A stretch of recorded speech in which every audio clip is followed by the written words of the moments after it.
Hi and welcome to On the Record, your playbook for tapping India.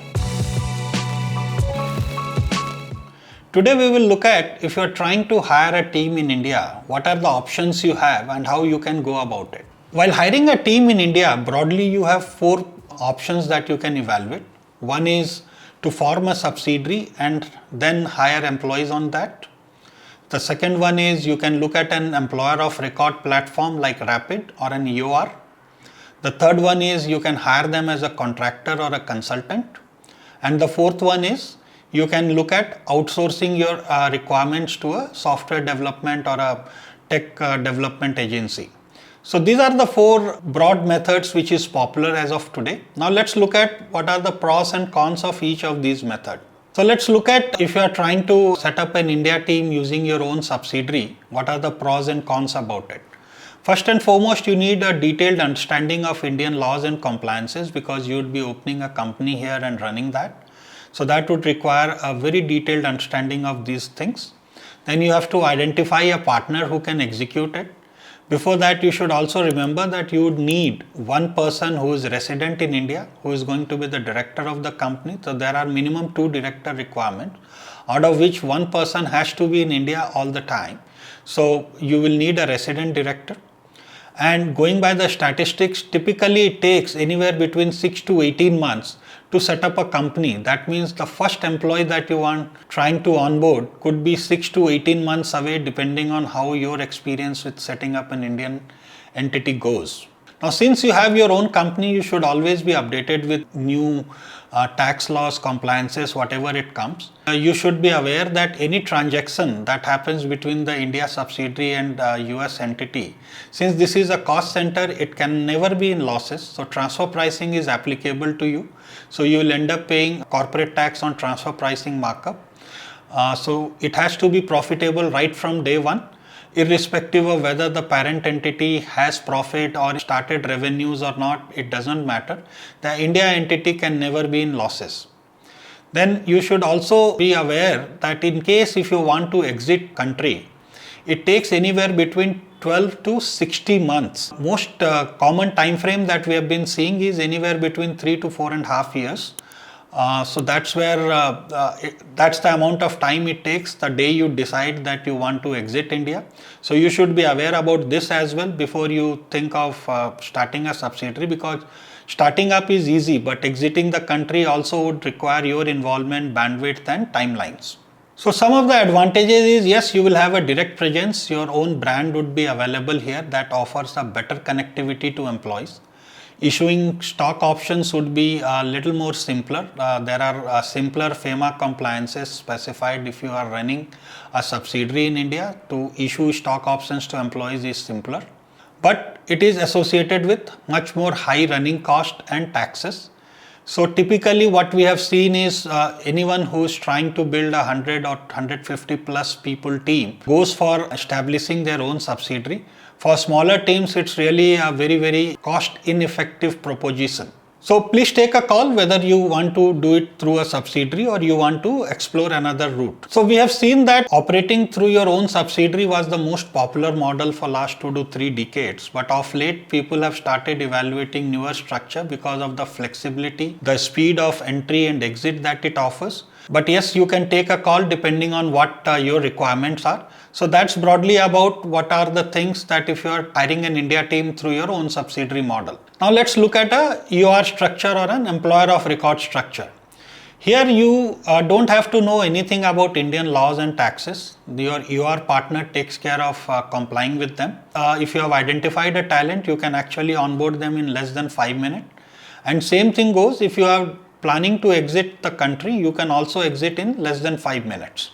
And EOR today offers a lot of advantages. Actually, EOR is becoming so popular that it is treated as your extended arm. So employees don't ask that question ki why I am on the payrolls of somebody else. There are now specialized EORs like Rapid, which allows you to customize various policies, practices and local benefit so that you can extend your own brand experience to your India team. You can seamlessly issue stock options in a much more compliant fashion. There is no breach of laws or anything here. You can also look at setting up an in-person or a hybrid team. You don't have to restrict yourself with just the remote team. If you want a remote team, that is doable.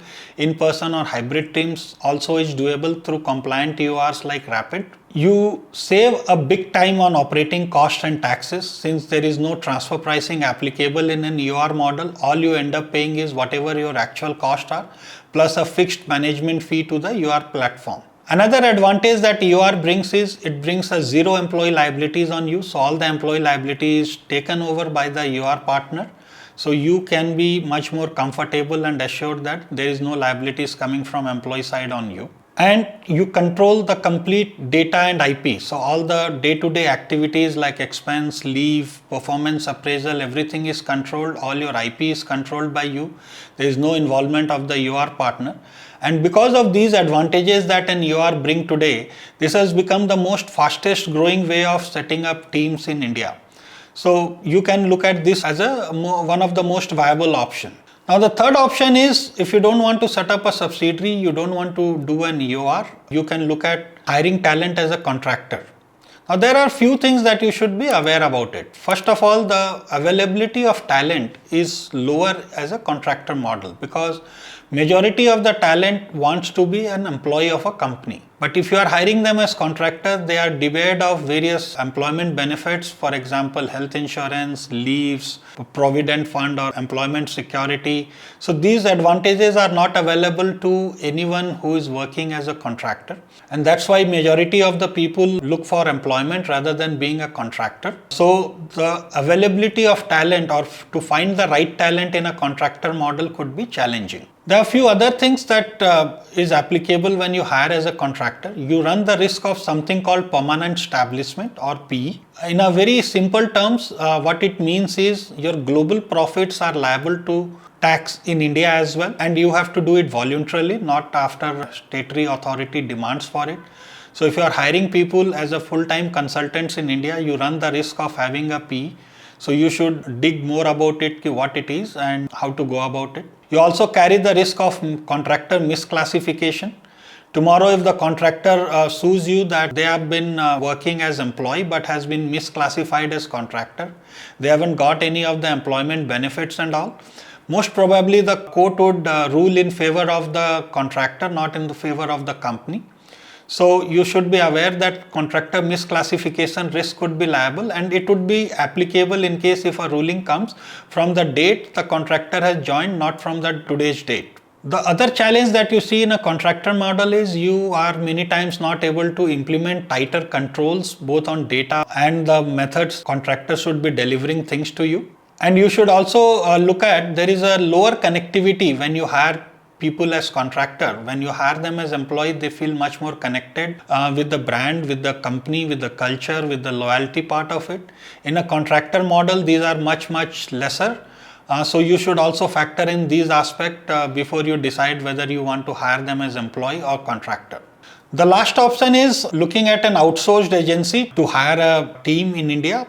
So outsourced agencies are best suited if you have a very specific requirement for a short term. The few challenges that you see is, one, you have to go with their identified candidate. So you have to select a team which has been selected and qualified by their service provider. They would present to you a team of say 10, 20, 30 resumes, out of which you have to identify who would work for you on your project. So there is a limited access of talent pool that you get. They work just on a specified scope basis. There is much lower controls on the system, processes, timelines, because there is a third party agencies who are controlling it. You are just monitoring the scope of work and deliverables.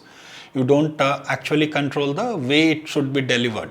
And then last not the least, certainly an outsourced agency comes at an expensive because they charge you on a percentage markup. So it could be very expensive, but yes, it works good if you have a very short term and a very defined scope of work to be outsourced. You can use this model as an option of setting up a small team in India for a short time. So that's broadly about if you are trying to hire a team in India, what are the options available. Based on what suits your requirement best, you should go ahead and use that. Thank you and take care.